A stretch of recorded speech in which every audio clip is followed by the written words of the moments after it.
Welcome to Sunshine Art and Drawing. Today we're going to be learning how to make this Easter bunny toy.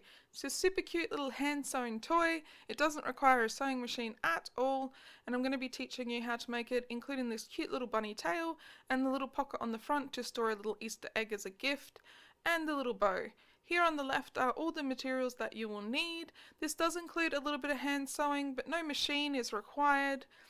And I'm just showing you here the different colour felts that I'm going to be using, but you can use any colour. And also some fibre filling. Grab yourself a piece of thick paper or cardboard, and you want to make a circle with a compass, or you can trace just a small plate or a lid or something to get that shape, as long as it's around about 10 centimetres in diameter, like across the circle. Make sure the two circles overlap a little bit, and then add in the little feet, the hands and the ears. You can do this with a compass, or you can just use the pencil and draw them in by hand, which is what I ended up doing because I wanted the hands to be a little bit bigger than the feet. And I drew in the ears, and that's pretty much all you need to draw. You can draw anything else you want, but essentially that's just the outline shape. Now double over your piece of felt so that you can cut it and make two pieces, or just make it a bit faster. And grab a pair of scissors. So I just found it was a bit easier to cut around it first of all, just to make it a bit smaller and a bit easier to cut out the whole shape. And then you want to make sure that you cut it out as neatly as possible, as this is going to be your template for when you cut out the fabric. And leave a good amount of space for the neck there, because that's going to be where the bow goes, so you do want to make sure that that's nice and easy to fit. After you've cut out the entire bunny shape, you'll want to just make sure that it's all neat and tidy, and also just neaten up those ears. I want to make sure they were straight. There's also another tip you can do, is that you can fold the template in half, and then that will just make sure it's even on both sides. I just wanted to make sure those ears were both the same length.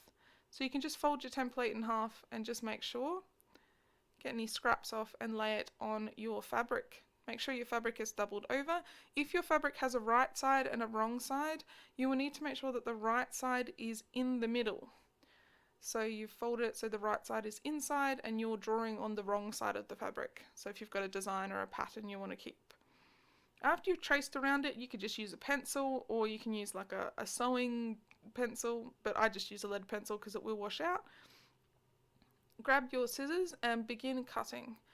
So when you cut it out, you're cutting through 2 layers of fabric, so it can be a little bit difficult to get it to be nice and neat. And if you're a young one, just make sure you get some parents' help with this one, because scissors can be sharp. Don't want anyone cutting themselves. It did take me a little bit to get this to sew, and I know I went off camera a little bit there. I just wanted to make sure I didn't cut anything off. So I brought it a bit closer to my eyes so I could see, but I will show you once I've finished cutting everything. And just snip, snip, snip, all of it, all the way around. So you should end up with 2 shapes once you finish cutting. And I'm just trimming up any areas where I feel like it wasn't neat, like just around the neck and that sort of area. And now that you've got 2 shapes, take one of your shapes, which is going to be the back, and cut off the feet and cut off the hands. The reason I'm doing this is because I want to make it a really easy job to sew. So I will show you how to make those ears pop out when we get to the sewing part, but that should have a back and a front, and the back will be the one without the ears and the front will be the one with the ears. Here's the thread I'm going to be using. I'm using a contrasting colour because I wanted to have it show up really well when I'm filming it. But normally you would pick the thread to be the same colour as the felt, so you would pick pink thread if you were going to do this. But I picked just some embroidery thread because it'd be nice and thick and easy to see on camera. You can use normal sewing thread, and you can use yarn as well, that will work. And what you need to do is to tuck in the little ears. So as you're sewing, you need to make sure that you tuck in, and you'll be kind of sewing through 3 layers when you're doing these parts. But that's what you want to do. So tuck the ear on the inside, make sure you don't tangle yourself in all the thread like I was doing. I found it was a bit hard to get the needle to go through the 3 layers. I tried using a thimble and that didn't work. In the end, I was trying a bunch of different methods. I even tried to get like a different needle and see if that would help. The thing that I found works really well is to sort of spin the needle a little bit as you're pulling it through the thicker part. So as you can see, you're just doing little hand stitches. So probably each stitch is going to be about 1/2 centimeter, or like not even 1/4 of an inch, like a really tiny little stitches. You make them as big as small as you want, but the smaller the stitches are, the neater it's going to be in the end when you put in all the fibre fill. I'm just showing you now that you tuck in all the little feet and the hands and the ears, and you sew all the way around. So here I've sped it up to show you me sewing the entire thing and tucking in the little edges like the feet, and then you just continue around. The number one thing you need to do is you need to leave a gap somewhere near the bottom, and that will be your gap for putting the fibre filling in, and also for turning it the right way. So I'm leaving a little about 2 centimeter, 1 inch gap at the bottom where it's not as noticeable, and sewing all the way around.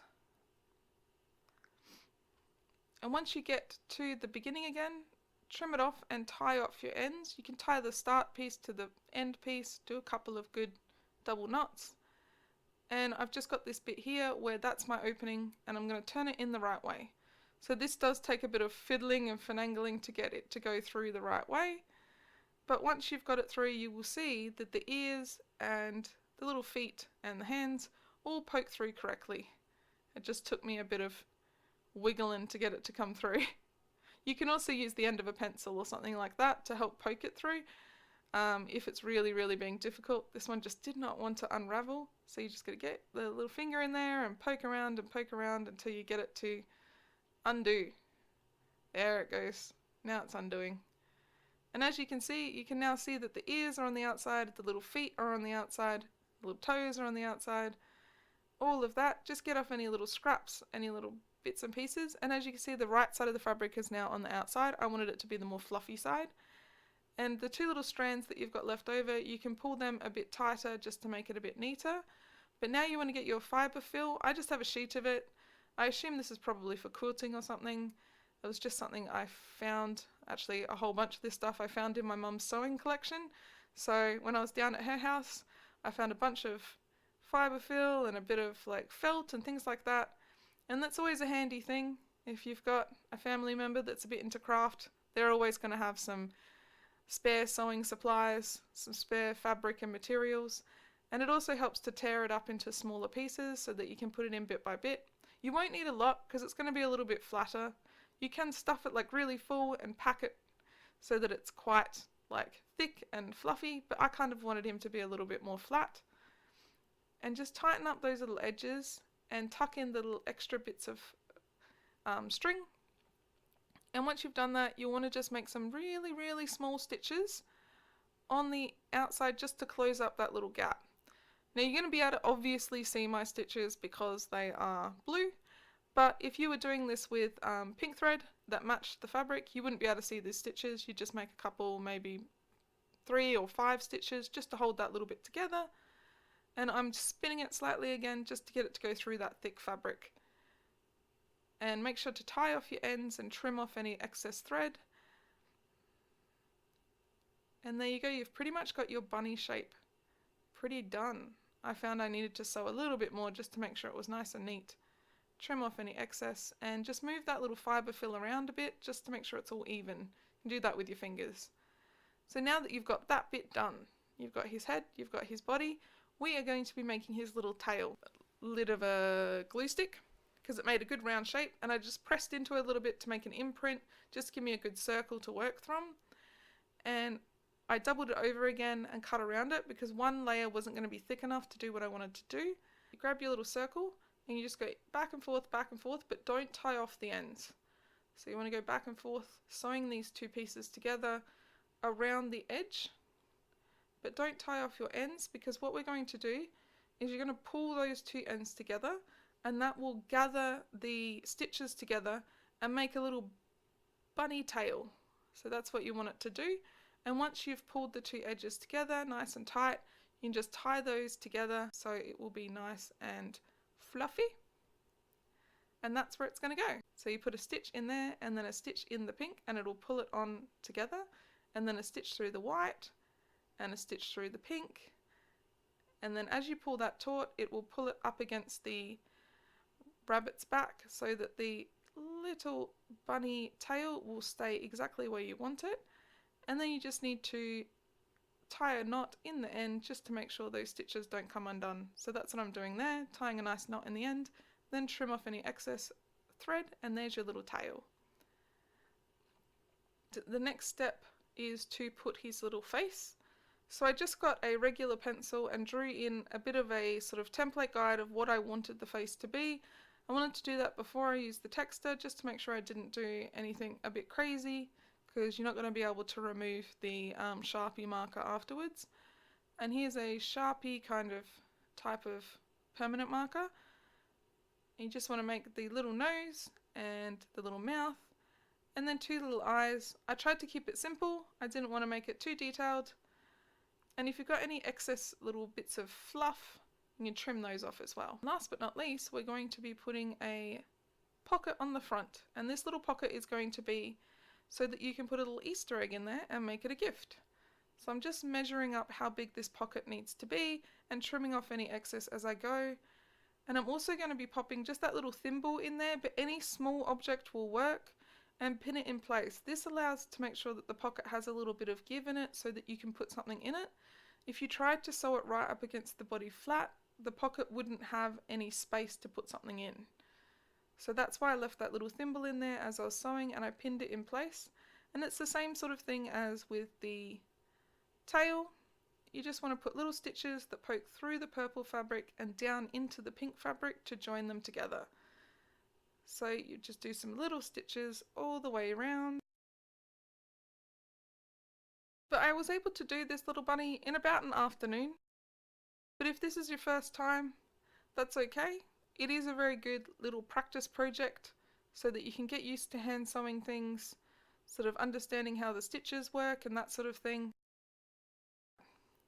As you can see, I'm just making sure those threads are nice and tight, and also tying a knot in each end.